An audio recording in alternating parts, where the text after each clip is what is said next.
Hello বন্ধুরা, আপনারা কেমন আছেন? শুভরাত্রি। আজকে আমাদের বাড়িতে কমলা রাইস হয়েছে। তার জন্য প্রথমে গোবিন্দভোগ চাল নিয়েছিলাম 1.5 কেজি। সেই চালগুলো ধুয়ে পুছে ফ্যানের হাওয়ায় শুকোতে দিলাম। তারপর আমার মামা সেই রাইসটা রান্না করছে, কমলা রাইস।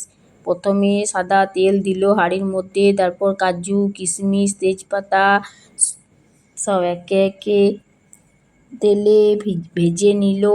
তারপর চালগুলো দিচ্ছে। চালগুলো দেওয়ার পর চালগুলো ভালো করে ভাজা ভাজা হয়ে গেল। গরম জল করেছিল, চালগুলো গ্লাস হয়েছিল 4.5 গ্লাস।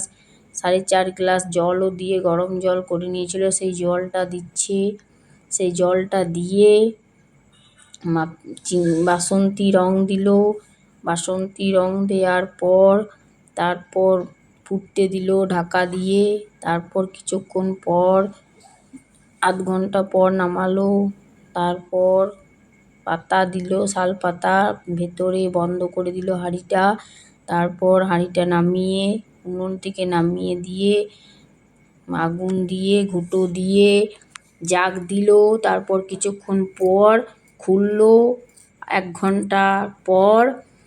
তারপর রাইসটা রেডি হয়ে গেল। দেখুন কেমন হলো রাইসটা দেখতে। চাল ভালো লাগলে একটা লাইক করবেন, কমেন্ট করবেন, ভিডিওটা শেয়ার করবেন। নতুন চ্যানেলে হলে একটু সাপোর্ট করবেন, বন্ধু করে নেবেন, সাবস্ক্রাইব করবেন।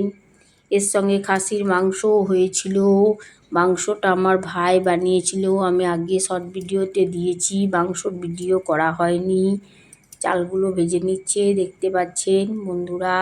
আপনারা কিভাবে কমলা রাইস বানান বলবেন প্লিজ।